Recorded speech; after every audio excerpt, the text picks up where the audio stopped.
Al principio, en la primera parte, Nora nos relataba la historia de la gran invocación y bien nos decía que fue transmitida en el plenilunio de Géminis de 1945.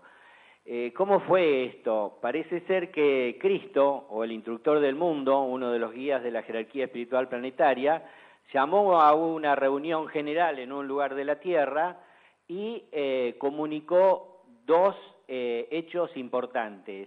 Dijo, en primer lugar, que él iba a volver a tomar contacto físico con la humanidad, que el Padre en los cielos le había dado el ok, o dicho más específicamente el fiat, y que entonces si se llevaban a cabo las tareas necesarias por los discípulos de todas partes del mundo, él iba a aparecer en el momento oportuno.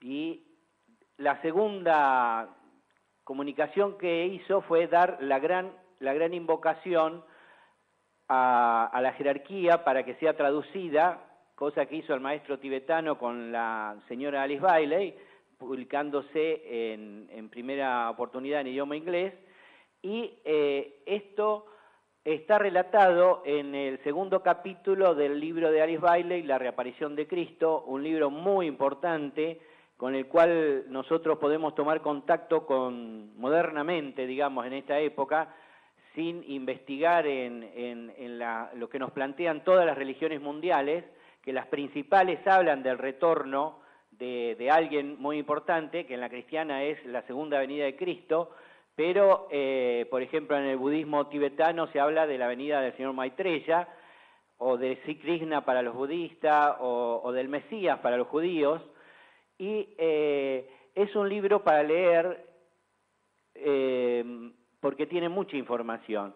Y en otro libro, que también mencionó Nora en la primera parte, la historización de la jerarquía, el maestro tibetano da una serie de cosas que nosotros podemos hacer para ayudar en este proceso de cambio global.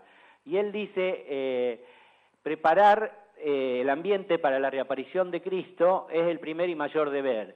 Y la parte más importante en relación con esto es distribuir masivamente a los pueblos del mundo la gran invocación.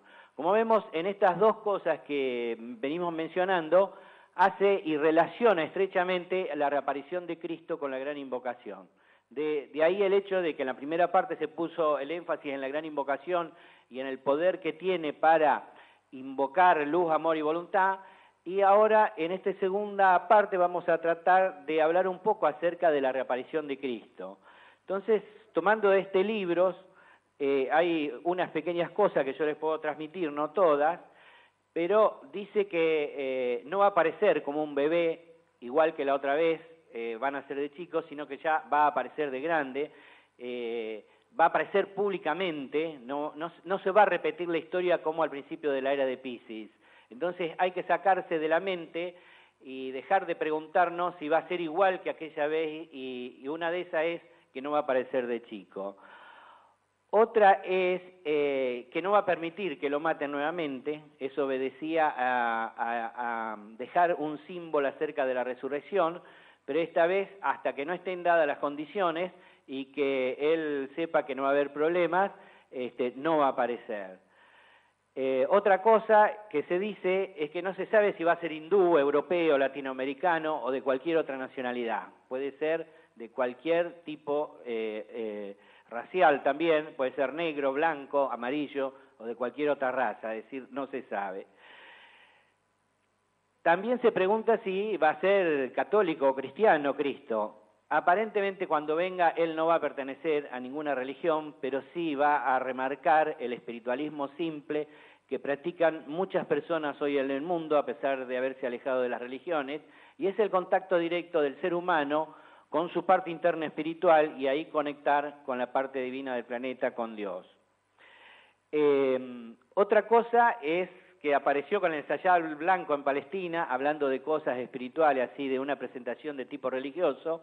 Aparentemente él va a desempeñarse en el aspecto del vivir humano que más llega a la humanidad. Y eso actualmente está representado por el campo económico, el campo político, el campo social, o el campo que se llama el de los grandes líderes mundiales que están en el campo de los gobiernos, es decir, los grandes estadistas mundiales. Es decir, también se dice que puede aparecer desde el seno del pueblo, desde abajo, y empezar a hablar de cosas que pueden dar soluciones a los grandes problemas globales que hoy tenemos. También otra cosa a remarcar es que hace 2000 años apareció en Palestina, en una pequeña comarca. El centro del mundo en aquella época era Roma, centro del Imperio Romano, y la Palestina era casi el final del mundo. Hoy, cuando él aparezca, las nuevas tecnologías y la televisión que sale en todos lados, nos enteramos a los 5 minutos de lo que pasa, cuando él comience a hablar va a ser un elemento notable y va a aparecer en las pantallas de nuestros televisores. Y ahí se va a cumplir una profecía que hay en la Biblia que dice: cuando él venga, todo ojo lo verá. Es decir, no es difícil en el mundo moderno globalizado con las nuevas tecnologías. Las enseñanzas que él transmitirá, se dice en este libro, es el establecimiento de correctas relaciones humanas, que es la consecuencia del despertar del corazón y de la práctica de la buena voluntad. También va a hablar de la ley de renacimiento. Hay muchas especulaciones acerca de si la ley de reencarnación en la primera época de la Iglesia se aceptaba o no, si en un concilio. Bueno, él va a estar en persona para explicar la existencia o no de la ley de renacimiento y cuáles son sus implicancias. También va a hablar del misterio de la iniciación. Esto es un tema no muy conocido, pero los que están en el campo esotérico saben que un ser humano se puede convertir en un maestro de sabiduría pasando por 5 iniciaciones.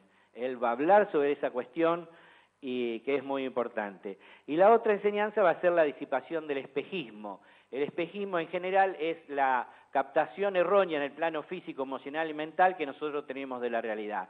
¿Cómo hacer para ubicarnos en un lugar dentro de nuestro nivel espiritual para que el espejismo no nos atrape y podamos ver las cosas tal cual son?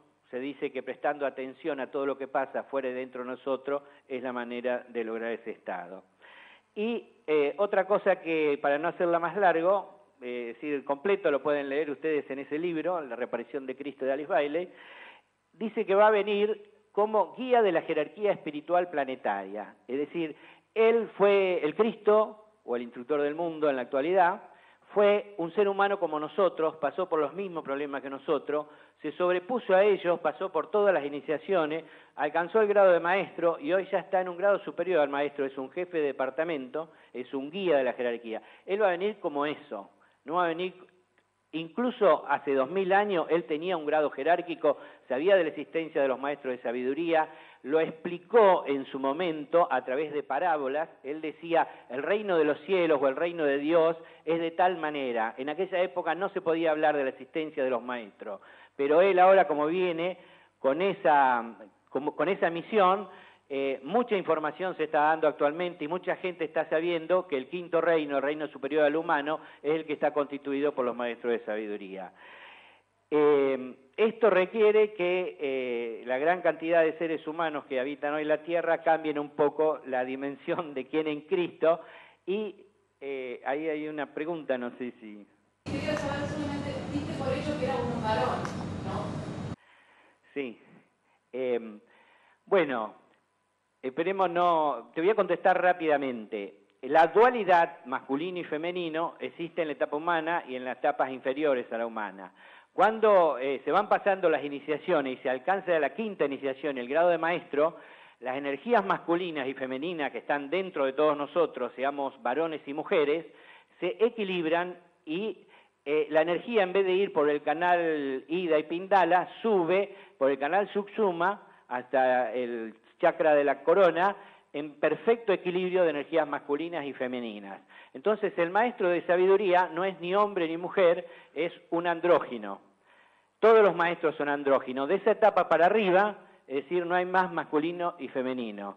Esto, claro, cuando decimos el Cristo, tal vez podríamos decir la Crista, o el instructor del mundo, la instructora del mundo, pero bueno, la alta tradición patriarcal y machista que hemos tenido durante los últimos siglos en la etapa humana hace que todavía las palabras no se ajusten a la realidad.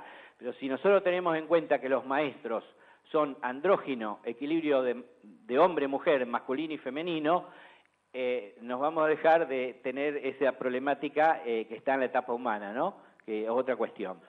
Entonces, para reafirmar la naturaleza del instructor del mundo, del Cristo, vamos a compartir con ustedes 2 relatos del último libro de Vicente Beltrán Anglada. Adelante, María Teresa.